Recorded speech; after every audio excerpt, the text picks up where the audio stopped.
Autopsy of a rose. Place your thumb on the back of your tongue and press down. What you feel is the stem of a rose, wet and robed in flesh. Scent is the thing, the color, or the history. My thumbs to pick apart styles and stamens, leaving a fragrant blood to wet my hands as water. 3.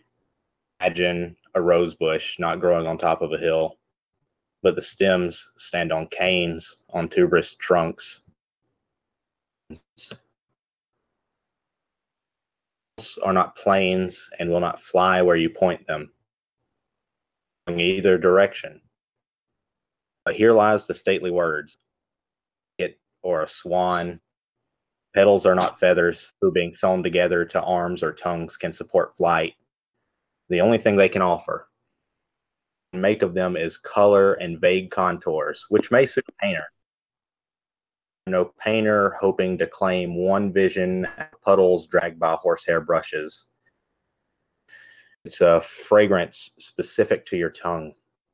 5.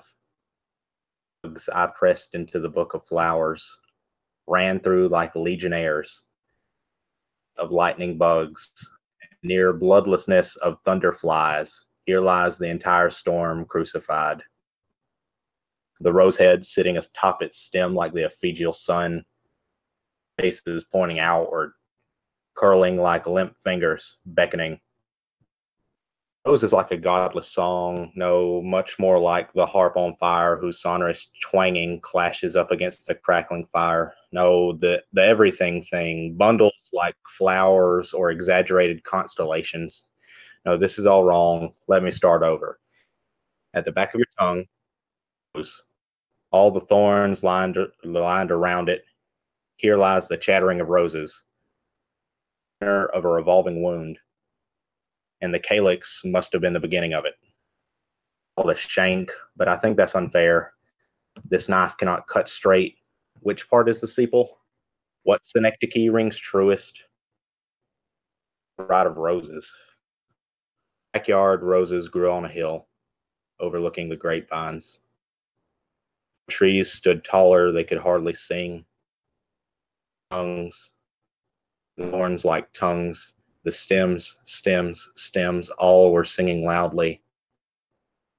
Stones, the velvet whirl spins.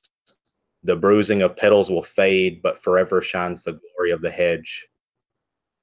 Stones, the velvet whirls spin.